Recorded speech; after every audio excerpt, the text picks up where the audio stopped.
Carlos Slim encuentra oro negro en Veracruz. Explosión de dinero en Veracruz. Carlos Slim acaba de firmar un contrato con Pemex por casi $2,000 millones, una cifra que pone a temblar hasta los mercados. Estamos hablando de una de las inversiones más grandes de los últimos años, directamente en el campo petrolero más productivo del país.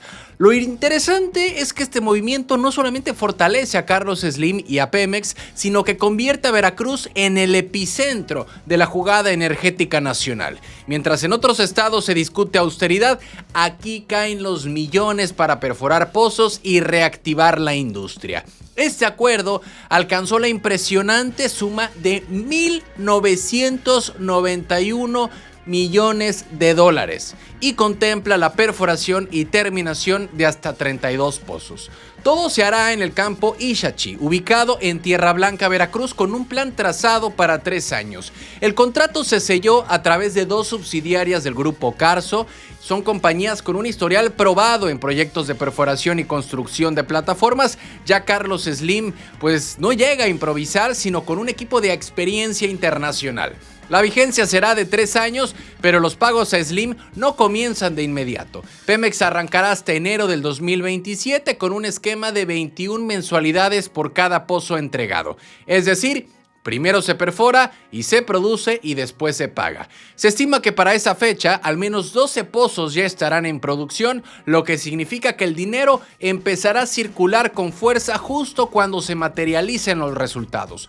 Todo bajo un modelo que reduce riesgos financieros para Pemex y garantiza a Carso ingresos seguros. El campo Ixachi no es cualquier cosa. Actualmente produce 93,000 barriles de aceite diarios y 715 millones de pies cúbicos de gas, lo que equivale a 236,000 barriles de petróleo equivalente cada día. En términos simples, es una mina de oro energética para México. Es por eso que Pemex y Carlos Slim apuestan fuerte aquí. Ixachi ya es considerado uno de los campos más rentables y estratégicos del país, con potencial para sostener parte del consumo nacional y darle aire a la producción en medio de tantas críticas a la empresa productiva del estado. Grupo Carso pues no entra a ciegas, ya ha tenido participación directa en Ixachi. Hasta ahora se han perforado 28 pozos con una profundidad promedio de 7,650 metros, varios de ellos ejecutados con tecnología y maquinaria del consorcio de Carlos Slim. Además, sus subsidiarias traen consigo más de 18 años de experiencia en perforación terrestre y marina, y entre sus equipos se encuentran 19 plataformas terrestres y 3 marinas, incluyendo un jack-up y 2 semisumergibles de última generación. Así que Carlos Slim sabe perfectamente a qué le está apostando. Este contrato se financiará de una manera muy peculiar. Se financiará con los mismos hidrocarburos que se produzcan. Los ingresos obtenidos por la comercialización del petróleo y gas extraídos servirán para cubrir los pagos a Grupo Carso. Esto significa que no se trata de deuda nueva para el Estado, sino de un esquema de páguese solo. Pemex reduce el riesgo de comprometer dinero adelantado y Carlos Slim asegura una tajada de los beneficios generados por la producción futura. Un ganar-ganar, al menos sobre el papel. Este modelo encaja también con la narrativa que desde hace años impulsó Rocío Nale de producir primero, rentabilidad después, sin endeudar al Estado. Y en teoría es la apuesta perfecta para demostrar que la soberanía energética puede caminar de la mano de la iniciativa privada. El contrato con Carlos Slim no es el único que está en la mesa. Pemex ya evaluó a varias empresas privadas y se espera que en los próximos días anuncie al menos 6 contratos más con otras compañías interesadas en explotar campos similares, y la jugada revela algo muy claro. Aunque Morena siempre habló de soberanía energética, pues la participación ciudadana sigue siendo clave para levantar la producción. Carlos Slim se adelantó y ya puso su bandera en Veracruz, reforzando el papel del Estado en el mapa energético. Y con este contrato millonario, Veracruz vuelve a estar en boca de todos. Carlos Slim, Pemex y el campo Ixachi son ahora protagonistas de una historia que podría redefinir la producción petrolera del país. La pregunta que queda en el aire es muy sencilla, pero potente. ¿Es este un paso hacia la autosuficiencia energética prometida por la 4T o simplemente otro gran negocio para los gigantes privados? Lo cierto es que los millones ya están cayendo y Veracruz es el escenario. ¿Cansados de las mismas noticias de siempre? Con los mismos de siempre. Aquí lo contamos sin rollos, directo y diferente. Dale click a la campanita, suscríbete y entérate de lo que de verdad está pasando en Veracruz y en la política. Noticias locales. Rocío Nale revienta contra periódico Reforma. Sí, la política mexicana nunca descansa. Y cuando alguien recibe un reconocimiento internacional, inmediatamente aparecen los dardos envenenados. Eso le pasó a la exsecretaria de Energía y hoy gobernadora de Veracruz, Rocío Nale. El periódico Reforma no se aguantó y lanzó fuego directo. Y es que después de que la refinería Dos Bocas recibió un premio internacional, el medio desató una serie de publicaciones ligándola al tema del huachicol fiscal. Obviamente Rocío Nale lo leyó clarito. A Reforma le dolió. Ese premio fue lo que llegó a comentar la actual gobernadora de Veracruz y es por eso, dice la gobernadora, que inventan y retuercen hechos para manchar su nombre. El tema del huachicol fiscal, pero ya tienen una semana, les dolió mucho el premio internacional de la refinería de Dos Bocas. Les dolió mucho, Tienen toda la semana inventando, diciendo y ahora con el huachicol. ¿Le dolió a quién, gobernador? Al Reforma y a medios nacionales, así se los digo directamente. Ya tienen ratito, el Universal, el Reforma, toda la semana los he estado viendo. Según ella, la estrategia es muy clara: sembrar dudas justo cuando Dos Bocas presume reconocimiento que no cualquiera alcanza. Y aquí hay dos realidades. Una, la política mediática que vive de los escándalos y dos, la defensa de Rocío Nale que asegura que lo que hoy intentan achacarle nació mucho antes de que ella tuviera en sus manos el control del sector energético. La gobernadora respondió frontal, dijo que el huachicol fiscal no nació con ella ni con López Obrador ni con Morena, sino con la reforma energética del PRI y del PAN.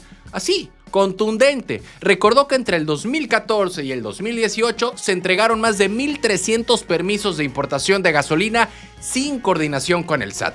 Ese relajito, asegura la gobernadora, pues fue lo que abrió la puerta al contrabando legalizado. Empresas con padrinos políticos fueron las beneficiadas y por eso en aquel sexenio nadie hablaba de huachicol.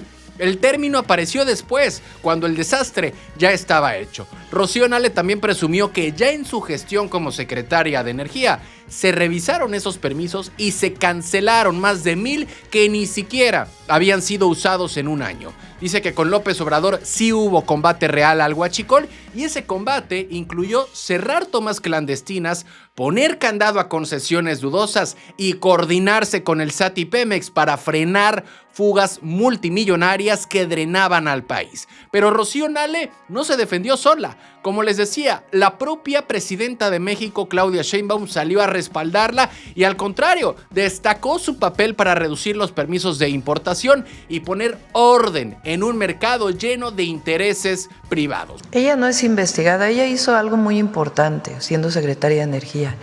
Ella disminuyó de manera muy importante los permisos de importación. Durante muchos años, hasta la reforma del 2013, la reforma energética del 2013, el único que podía importar combustibles era Pemex, el único. No había ningún otro privado que pudiera importar combustibles. Y ese espaldarazo pues es muy clave, porque Claudia Sheinbaum y Rocío Nale comparten historia de lucha desde hace años. Ambas levantaron la bandera de Pemex como símbolo de soberanía energética y hoy se muestran unidas frente a los ataques. Mientras tanto, los críticos dicen que el fuego no es gratuito, que el tema del huachicol fiscal sigue vivo y que aunque ella señale a gobiernos pasados, la sombra del negocio multimillonario de los combustibles sigue presente. Pero bueno, en política la percepción pesa tanto como los hechos y aunque Rocío Nale asegura que su carta de presentación es el rescate de Pemex y Dos Bocas, la oposición insiste en ponerle un signo de interrogación encima. Dice con firmeza Rocío Nale que desde hace 25 años ha defendido a Pemex, orgullosa de Dos Bocas, de los combates al huachicol y de su trayectoria como servidora pública. Rocío Nale cerró filas, y no solo como política, sino como símbolo también de un proyecto que busca mostrarse limpio frente a un país donde las manchas de corrupción son difíciles de borrar. Esta guerra entre Rocío Nale y el periódico Reforma apenas comienza. De un lado, un medio con historial de golpeteo mediático, del otro, una gobernadora que presume logros energéticos, pero el premio a Dos Bocas desató más que aplausos. Reavivó viejas heridas del huachicol fiscal, y la pregunta queda en el aire: ¿quién terminará ganando esta batalla? ¿La narrativa mediática o la defensa política? Noticias locales. El abogado veracruzano que guarda secretos peligrosos. Sí, el nombre de Rodolfo Reus volvió a la escena pública, pero esta vez no por un litigio de alto perfil, ni por sus clientes empresariales, sino por algo mucho más delicado: amenazas directas contra su vida. El abogado veracruzano sorprendió al publicar un video donde, con un tono serio y visiblemente preocupado, denunció que su seguridad está en riesgo. Hola, muy buenos días. El día de hoy he entregado a la FGR el control de mi Instagram, de mi red social X, de mi celular y de mis nubes, para rastrear cierta información muy peligrosa hacia mi persona. He tomado las medidas conducentes y de prevención debida en mi carácter de víctima del delito. Saludos.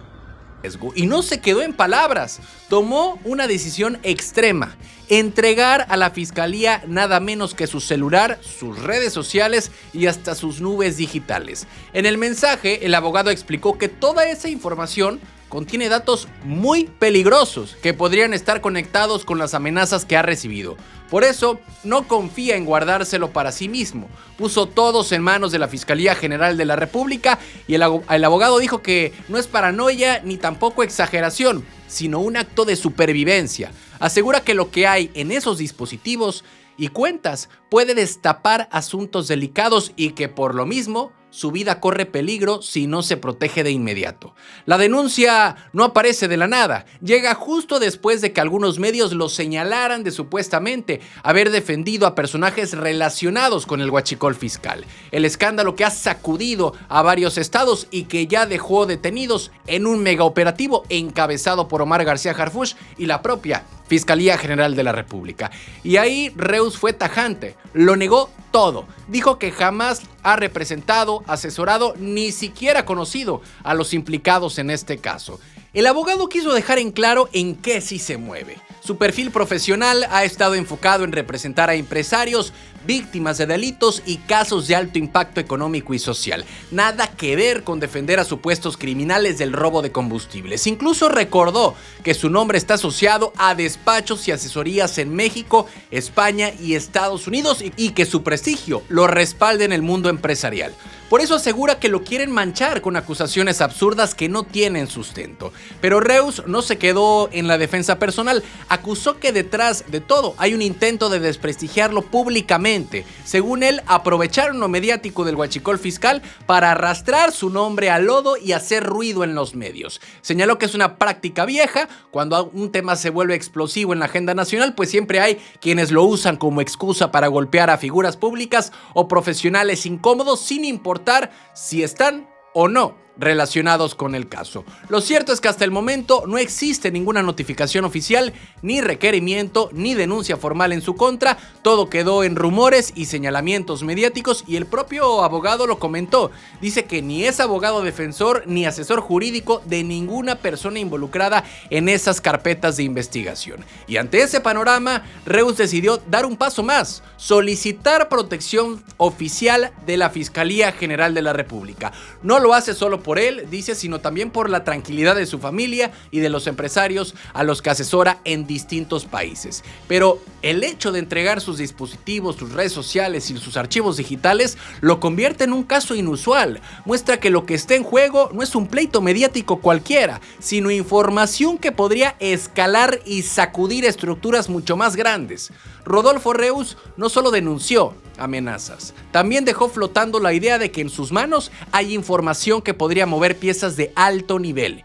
Y ahí está lo más incómodo: ¿A quién le conviene callarlo? El caso se mezcla con el huachicol fiscal, con operativos recientes y con intereses políticos de gran peso. Y al final, la pregunta queda en el aire. ¿Es un abogado en riesgo real o un abogado incómodo al que buscan silenciar?